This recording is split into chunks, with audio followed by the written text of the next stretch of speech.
Ravi de vous retrouver, c'est bon? Là, très bien.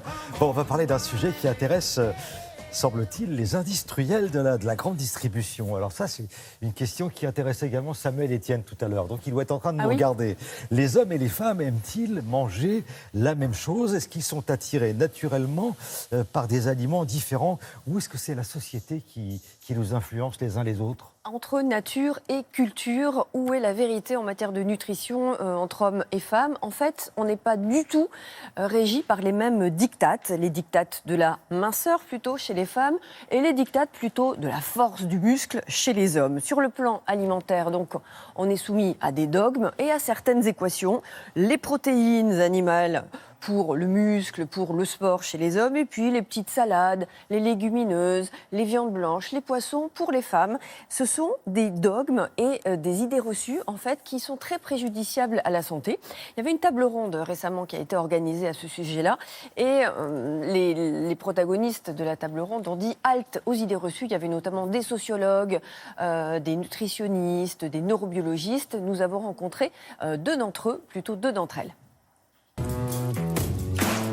Je pense que les hommes consomment un peu plus de viande que les femmes. J'en mange toute l'année, plusieurs fois par semaine.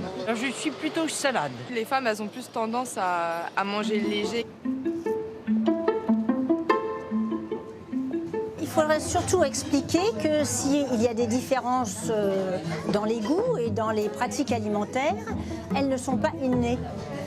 Elles ne sont pas présentes dans les cerveaux des petits garçons et des petites filles depuis la naissance. En fait, les appétences, les goûts et les règles alimentaires sont le reflet d'une société, le reflet de la culture, qui va donc influencer les choix des personnes. Je pense que la question essentielle, c'est le problème de ligne. Donc les femmes cherchent des choses plus légères et plutôt des crudités. Le problème aussi, c'est qu'il y a des normes sociales qui laissent croire, en fonction des canons de la beauté, que les hommes avec des torses musclés ont besoin, pour être beaux, de manger de la viande rouge, alors que les femmes, elles doivent être minces comme des mannequins, et donc elles vont plutôt restreindre leur alimentation et avoir aussi quelque part des carences, n'est-ce pas?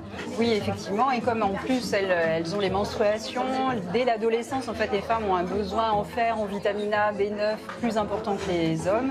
Et effectivement, le fait de manger pas assez de viande fera qu'elles auront des carences sur le long terme.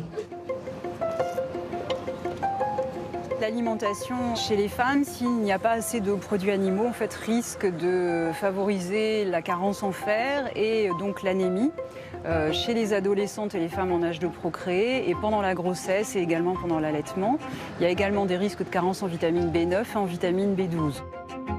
Les vitamines B9, B12, le fer et le zinc sont particulièrement présents dans les produits animaux, mais surtout dans les muscles rouges et dans le foie des animaux. Ce qui fait que les viandes maigres, les viandes blanches, en fait, n'en apportent pas.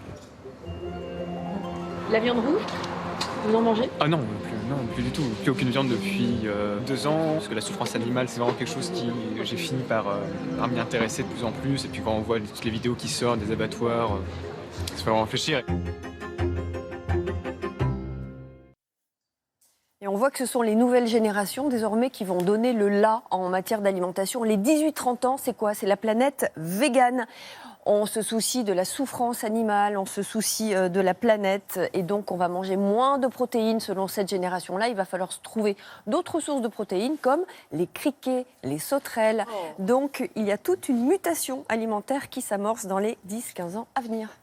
Eh bien, figurez-vous, j'ai goûté. Il n'y a pas que les patates. Écoutez, pourquoi pas? Pourquoi pas? Il faut faire un petit effort. Merci Laurence.